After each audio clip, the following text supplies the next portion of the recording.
बिस्मिल्लाहिर्रहमानिर्रहीम। Dear student, अस्सलाम वालेकुम। एक्सरसाइज 9.1 का क्वेश्चन नंबर 5 है स्टूडेंट।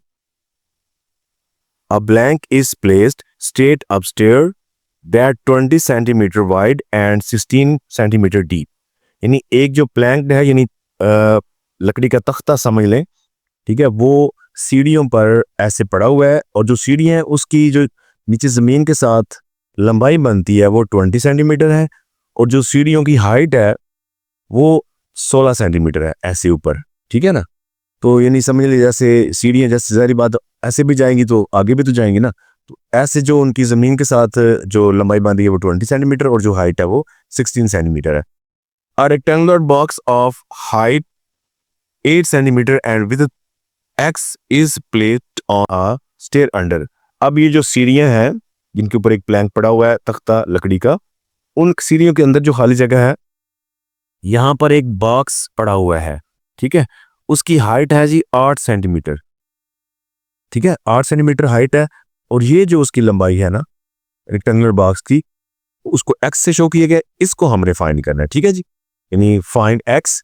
तो इस जो इसकी बॉक्स की जो लंबाई आ रही है इसको फाइंड करना है। तो इस डायग्राम से हमें पता क्या चल रहा है जी कि ऐसे सीढ़ी है जिसके ऊपर ये तख्ता पड़ा हुआ है, ठीक है, लकड़ी का, और यहां से यहां तक जो सीढ़ी की नीचे जमीन के साथ जो लंबाई बन रही है वो 20 सेंटीमीटर है। इसको मैं नाम दे रहा हूं ए बी, और फिर बी से जो सी हाइट है, ठीक है, मुकम्मल छत तक जो हाइट ये बन रही है ये है 16 सेंटीमीटर। अब अंदर इसके एक बॉक्स है, इस बॉक्स की जो हाइट है यानी यहां से यहां तक, अब जाहिर बात है ये यहां से यहां तक भी उतनी ही होगी। इसको मैं डी नाम दे रहा हूं, ठीक है, डी। ओके, यहां तक जितनी ये हाइट है इतनी ये होगी, तो ये भी 8 ही होगी। ठीक है, 8 सेंटीमीटर। हमने यहां से यहां तक डी से, इसको मैं ई कह देता हूं, ठीक है, चले यहां पर ई लिख लिया। यानी डी से ई ये जो है पॉइंट, ये फासला, या इधर से इधर ये फासला, ये हमने फाइंड करना है। तो थोड़ा सा ध्यान रखें स्टूडेंट, क्वेश्चन बहुत आसान है। तो स्टूडेंट ये सॉल्व कैसे होगा, ये ट्रायंगल के पॉइंट ऑफ व्यू से होगा। सबसे पहले देखें, ये एक बड़ी ट्रायंगल बन रही है ए बी और सी। ठीक है, मैं यहां पे लिख देता हूं ट्रायंगल ए बी एंड सी। फिर देखिए एक ट्रायंगल बनती है ई डी और सी। ठीक है, ट्रायंगल ई डी एंड सी। ठीक है, अब हमें इन दोनों ट्रायंगल को आपस में पहले सिमिलर देखना है कि ये सिमिलर है कि नहीं। तो ये सिमिलर कैसे हो सकती हैं, साइड के पॉइंट ऑफ व्यू से तो नहीं हो सकती। तो अगर ये दो जो ट्रायंगल है ये सिमिलर हो जाएं तो हम ये इस साइड को यानी एक्स को फाइंड कर सकते हैं। तो देखिए ये बड़ी ट्रायंगल अगर देखें, क्योंकि सीढ़ियां जो है वो किसी दीवार के साथ होगी तो दीवार अमूमन सीधी होती है, तो इस मीन के ये जो एंगल है इसको हम 90 रख सकते हैं। इसी तरह ये जो ऊपर छोटी ट्रायंगल बनी थी ये वाली, ठीक है, इसका एंगल भी ये 90 होगा। अब डी चले इसके अंदर आ रहा है, इसके पॉइंट का नाम रखा था, चले बहरहाल ये 90 डिग्री है। तो एक तो ये एंगल सेम हो गया।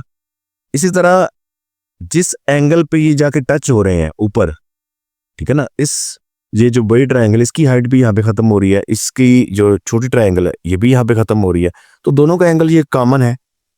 ठीक है, तो ये भी एंगल जो है ये सेम है। तो दो एंगल सेम हो गए, इट्स मीन के ये आपस में क्या है जी, सिमिलर है। क्या है, सिमिलर है। तो अब जब ये सिमिलर हो गई हैं, अब हमें इसकी साइड जो है उनके लिहाज से इनकी रेशो देखनी है। तो साइड देखें, बड़ी ट्रायंगल की ये जो ए बी साइड है, ठीक है, और इस ट्रायंगल की साइड बनेगी ई और डी, इनकी आपस में रेशो हमने करनी है। ठीक है, यानी देखना ये सेम उसी सीक्वेंस से है ना, एक तरतीब से डी ई साइड की ए बी साइड के साथ रेशो होगी। तो हम यहाँ पे इसकी रेशो लिखेंगे जी, जो ई डी साइड है इसकी रेशो किसके साथ करेंगे, ए बी के साथ, ए बी साइड के साथ। तो ये रेशो किस दो साइड की इक्वल होगी, एक ये बड़ी ट्रायंगल की साइड बी सी, एक छोटी ट्रायंगल की साइड डी सी।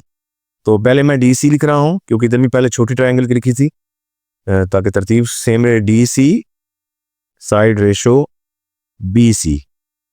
ओके हो गया जी। तो अब देखें ये जो डी सी साइड है, बी सी साइड तुम्हें पता है जी 16 है, मुकम्मल यहां से यहां तक 16 है, लेकिन डी सी साइड का हमें पता नहीं है। तो पहले ये डी सी साइड निकाल लेते हैं। यानी डी सी साइड कैसे निकलेगी जी? ये अगर ये मुकम्मल जो बी सी साइड है, बी सी साइड में से माइनस कर लें हम बी डी, तो फिर ये निकल सकती है। अब क्यों माइनस करना, देखें यहां से यहां तक हाइट जो दी है वो 8 सेंटीमीटर है, तो यहां से यहां तक हाइट या यहां से यहां तक हाइट सेम होती है। यानी ये अगर 8 है तो ये भी तो 8 ही है ना। तो बी से डी जो है ये 8 सेंटीमीटर इसमें से निकाल लेते हैं। यानी ये 16 था, ये 8, तो पीछे कितना बच गया जी? 8 सेंटीमीटर। ओके जी, तो डी सी साइड हमारी अब निकल गई है 8 सेंटीमीटर। अब यहाँ पे वैल्यूज को पुट करते हैं। ई डी जो है ये हमारे पास ये छोटी ट्रायंगल की साइड थी x, जिसे हमने फाइंड करना है। रेशो ए बी ये बड़ी ट्रायंगल की जो साइड है ये 20 है, ठीक है। C M is equal to D C हमारे पास आया जी 8 cm, और वी सी हमारे पास ये मुकम्मल हाइट जो है वो 16 cm है। तो इसको अब बटे की शक्ल में यानी डिवाइड करें, x by 20 is equal to 8 by 16। अब क्रॉस मल्टीप्लाई करेंगे तो क्या आएगा? 16 को x से मल्टीप्लाई करेंगे यानी 16x is equal to 8 multiply by 20। तो ये 16x रहा, इनको मल्टीप्लाई करने से हमारे पास 160 आ जाएगा, यानी 160।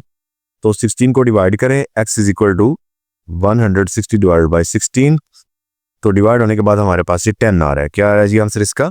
10 इज इक्वल टू 10 सेंटीमीटर। तो ये क्या है जी? x जो कि यहां से यहां तक है, यानी ये वाली जो साइड थी ये 10 सेंटीमीटर आ गई है। तो नीचे हम लिख सकते हैं x is equal to 10 cm।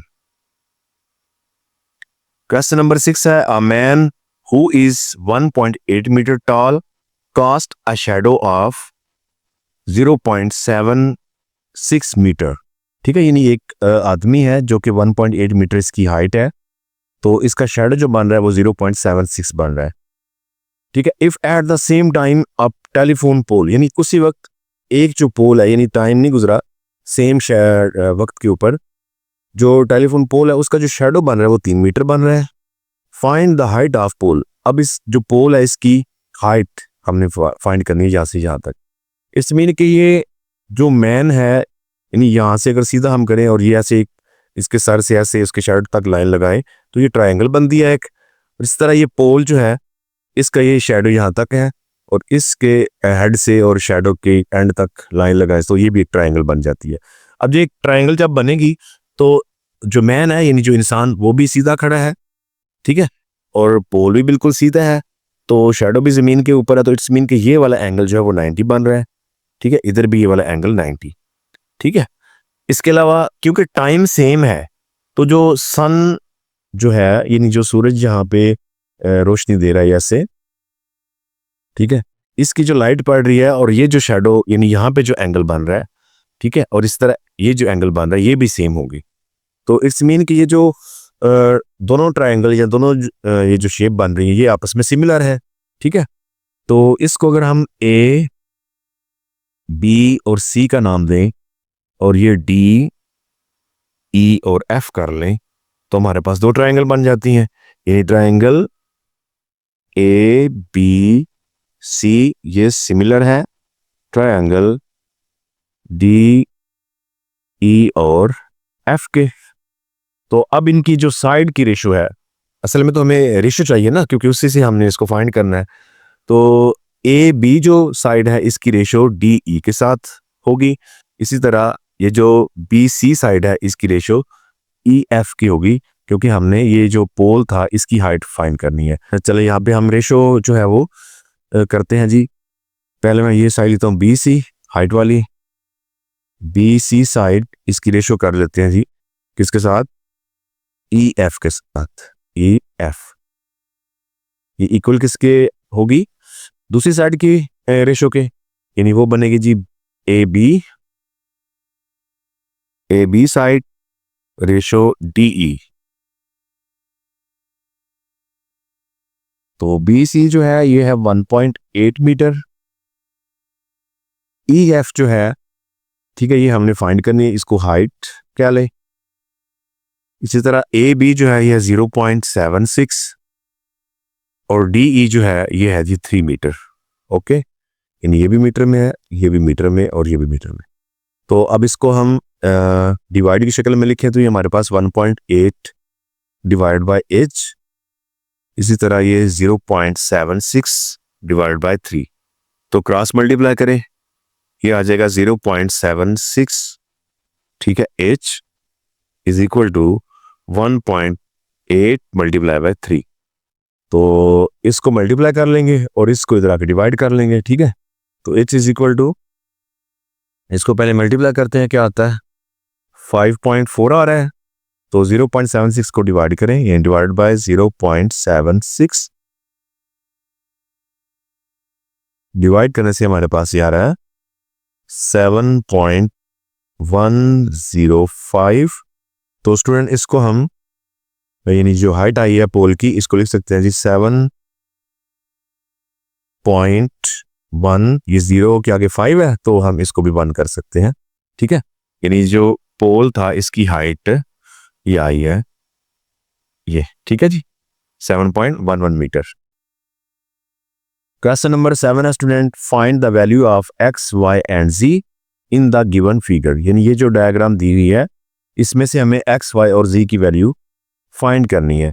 अब स्टूडेंट देखें, इसमें जो पहले हम कंसेप्ट इस्तेमाल करते हैं ना सिमिलर फिगर वाला, इसमें ये नहीं चलेगा। इसमें हम जो मसला फिसागोरस यानी पाइथागोरस थ्योरम है उसको इस्तेमाल करेंगे। तो अगर हम ये देखें, एक तो ये ट्रायंगल है छोटी सी ये वाली, ठीक है, तो इसकी ये 2 साइडें दी हुई हैं, तो इजीली हम पाइथागोरस थ्योरम यानी कि मसला फिसागोरस से ये y निकाल सकते हैं। उसके अलावा पीछे x और z रह जाएगा, तो उसको भी हम इसी थ्योरम से हल कर लेते हैं। तो मैं इसको ना एक नाम दे देता हूं सबसे पहले। चलें, ये a b और ये c, तो इसको d कर लेते हैं, ठीक है जी। तो अब हमारे पास एक ट्रायंगल बन रही है ADC। चलें पहले मैं ये कर लेता हूं सॉल्व, ट्रायंगल A D और C, ठीक है जी। तो इसमें हमारे पास जो AC साइड है वो दी हुई है, ठीक है, और DC साइड भी दी हुई है और AD साइड हमने फाइंड करनी है, ठीक है जी। DC साइड वो है जी 6 सेंटीमीटर, AC साइड 10 सेंटीमीटर और AD जो साइड है यानी ये है y, यानी ये हमने फाइंड करनी है। ओके जी, तो पाइथागोरस थ्योरम यानी कि मसला फिसागोरस इस्तेमाल करते हैं। क्या होता है जी वो, hypotenuse square base square plus perpendicular square, ठीक है। तो इसमें इसके चाहे बेस ले ले, यानी ये 90 डिग्री एंगल है ना, तो चाहे बेस ले ले चाहे परपेंडिकुलर ले, इसका नहीं मसला। तो अगर आपने इसको बेस रखना है तो इसको परपेंडिकुलर रखना होगा, अगर इसको बेस रखना है तो ये परपेंडिकुलर हो जाएगा। तो ये आपकी मर्जी है, ठीक है जी। तो हाइपोटेन्यूज इसका ये बन रहा है 10 स्क्वायर। तो चले बेस रख लेते हैं y बेस स्क्वायर और p जो है ये कर लेते हैं जी 6 का स्क्वायर। तो ये आ जाएगा 100, ये y स्क्वायर प्लस 36 आ जाएगा। अब 36 को इस तरफ लाएंगे तो माइनस हो जाएगा, यानी 100 minus 36 is equal to y square. तो 100 में से 36 निकालो तो पीछे क्या बच जाएगा जी 64 और ये वाई स्क्वायर। तो हमें क्योंकि y की वैल्यू निकालनी है, ठीक है, तो हम क्या करेंगे जी दोनों तरफ स्क्वायर रूट कर लेते हैं। 64 स्क्वायर रूट इधर y का स्क्वायर रूट, तो ये कैंसिल, तो ये आ जाएगा जी 8 सेंटीमीटर। ओके जी, तो y की वैल्यू क्या आई 8 सेंटीमीटर। चले y तो हमने फाइंड कर लिया, ठीक है, यानी ये y जो है ये 8 सेंटीमीटर, ठीक है। अब x और z को हमने फाइंड करना है। तो देखें ये छोटी ट्रायंगल बनती है, यानी अगर ये 90 डिग्री है ना तो इस तरफ भी अगर 90 डिग्री फिर होना चाहिए ना। तो ये ADB, ठीक है, या ABD जो भी कर ले, ये एक ट्रायंगल बन रही है। तो उसके पॉइंट ऑफ व्यू से इसको हम लेके चलते हैं, ट्रायंगल ADB तो इसमें हमारे पास ये जो ए डी साइड है ये हमें पता चल चुकी है, ये 8 है क्योंकि वाई है ना, ये तो 8 आ चुकी है। तो इसको लिख सकते हैं हम ए डी साइड 8 सेंटीमीटर और ए बी जो है ये हमारे पास जी है और डी बी जो है ये बी डी कर लें, ये हमारे पास एक्स है। तो चलें पहले इसके हिसाब से ना हम थ्योरम को यूज़ करते हैं, तो इससे इक्वेशन बनेगी, फिर आगे सॉल्व हो जाएगा। तो hypotenuse square base square plus perpendicular square, तो हाइपोटेन्यूज इसमें हमारा ए बी बन रहा है जी को, यानी जी का स्क्वायर आ जाएगा इज इक्वल टू बी हमारे पास, चले एक्स कर लेते हैं, एक्स का स्क्वायर परपेंडिकुलर ये जो वाई निकला था 8 उसका स्क्वायर कर लेते हैं। तो ये आ जाएगा जी G square is equal to X square plus 8 का स्क्वायर 64 हो जाएगा। ओके, तो ये एक इक्वेशन बनती है, ठीक है। चलें इसको भी रखते हैं। अब हम जो है ये जो बड़ी ट्रायंगल है यानी ए बी ओ सी, ठीक है, इसके पॉइंट ऑफ व्यू से चलते हैं क्योंकि इसका ए से सी साइड हम परपेंडिकुलर ले लेते हैं और इसको हाइपोटेन्यूज और ये बेस हो जाएगा, ठीक है। तो इसमें देखें हमारे पास ट्रायंगल ए बी और सी, वो जो बड़ी वाली ट्रायंगल बन रही है, ठीक है। इसमें हमारे पास ए सी क्या आ रहा है जी, ए सी साइड आ रही है 10 सेंटीमीटर और ए बी जो है ये बेस है, ए बी ये साइड हमारे पास जी है और बी से सी जो साइड है हाइपोटेन्यूज जो है बी सी, ये हमारे पास क्या आ रहा है जी, ये यहां से यहां तक तो 6 है लेकिन आगे x है, तो हम इसको लिख लेंगे 6 cm प्लस x। ओके जी, तो ये 3 साइड आ गई। अब इसका भी हम थ्योरम के पॉइंट ऑफ व्यू से देखते हैं इसको भी। तो थ्योरम क्या है जी, hypotenuse square base square plus perpendicular square. Hypotenuse क्या है जी हमारे पास 6 प्लस x का स्क्वायर, बेस हमारे पास क्या है जी जी स्क्वायर और परपेंडिकुलर हमारे पास ये है जी 10 का स्क्वायर। तो इसका फार्मूला ओपन करेंगे, ये आ जाएगा जी A square plus B square plus 2 A और बी इज इक्वल टू आगे जी का स्क्वायर, जी स्क्वायर रहेगा प्लस 10 का स्क्वायर जो है वो 100 हो जाएगा। तो इसको देखें तो 36 प्लस एक्स स्क्वायर ये आ जाएगा 12x is equal to z square plus 100, ठीक है जी। तो अब देखिए यहाँ पे हमारी ये फर्स्ट इक्वेशन एक आई थी ये वाली, ठीक है। जी स्क्वायर की जगह पर हम इसको रिप्लेस करवा सकते हैं, ठीक है। तो जी स्क्वायर पर ये क्या आ जाएगा x square plus 64, 36 plus x square plus 12x is equal to z square पर इसकी रिप्लेस करवाएं इसकी वैल्यू को, एक्स स्क्वायर प्लस 64 आ जाएगा और प्लस 100 है, ठीक है जी। तो अब ये एक्स स्क्वायर इस तरफ आएगा तो माइनस हो जाएगा, तो यानी एक्स स्क्वायर से कैंसिल हो सकते हैं, तो हम यहाँ पे कैंसिल कर देते हैं, थोड़ा जगह का भी मसला है। पीछे हमारे पास क्या बच रहा है, ये 12x इस तरफ, ये 64 और इसको 100 को ऐड करें तो 164 और ये 36 इस तरफ आके माइनस हो जाएगा। तो 12x इज इक्वल टू 164 यानी 164 में से 36 को निकाल दें तो क्या बचेगा पीछे 128। अब 12 क्योंकि मल्टीप्लाई सिर्फ आके डिवाइड कर दें, x is equal to 128 divide by 12, तो आंसर क्या आएगा, तो 4 पे ये डिवाइड होता है तो 4 पे आप इसको डिवाइड कर लें 4 3 टाइम और ये 12 है ये भी 4 3 टाइम और 4 2 टाइम यानी कि 32/3 है। मजीद इसको डिवाइड करें तो ये पॉइंट्स में आ जाएगा, तो हम इसको होल नंबर में लिख सकते हैं, ठीक है जी। 10 होल में आ जाएगा और 2 ऊपर और नीचे 3, ठीक है, यानी सही अदाद में हम लिख सकते हैं 10 सही 2/3। ओके जी। तो इसके बाद अभी हमारा ये जो z है ये रहता है, ये तो x आया, ठीक है। अभी ये z की वैल्यू रहती है, तो z की वैल्यू सिंपल हम इसमें से, यानी ये जो वैल्यू आई है इस वैल्यू को या इसको हम यहाँ पे रखेंगे x की जगह पर, तो z की हम वैल्यू फाइंड कर सकते हैं।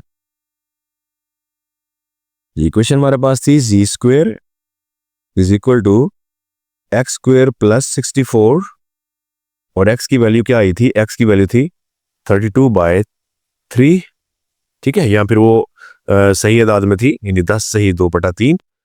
तो इसको हम यहाँ पे पिक करते हैं जिसकी जी स्क्वेयर इज इक्वल टू यहाँ पे 32/3 का होल स्क्वेयर प्लस 64 जी स्क्वेयर।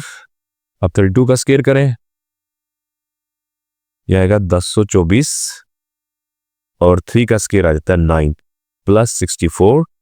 तो इनका एलसीएम कर लेते हैं, एलसीएम आएगा 9। अब क्योंकि ये डिनोमिनेटर और एलसीएम सेम है तो डिवाइड करने से 1 आएगा, 1 को 1024 से मल्टीप्लाई करने से भी 1024 ही रहेगा। लेकिन इसका डिनोमिनेटर नहीं है, ठीक है, 1 है, तो 1 को 9 पे डिवाइड करने से आंसर 9 आएगा। 9 को इससे मल्टीप्लाई करें, यानी 64 मल्टीप्लाई 9, ये 576 आ जाएगा। तो हमारे पास वैल्यू इनको ऐड कर लें, 1600 डिवाइड बाय 9, तो दोनों तरफ हम इसका स्क्वायर रूट करेंगे, यानी इसका भी स्क्वायर रूट और ये 1600 डिवाइड बाय 9 का भी स्क्वायर रूट। ये तो कैंसिल हो जाएगा, ये सिर्फ जी आ जाएगा, और ये 1600 का जो स्क्वायर रूट है वो क्या आता है जी, 40 आ जाएगा, और 9 का स्क्वायर रूट जो है वो 3। इसको डिवाइड करने से हमारे पास क्या आएगा जी, डिवाइड करने से स्टूडेंट ये आ रहा है z इज इक्वल टू 13.3।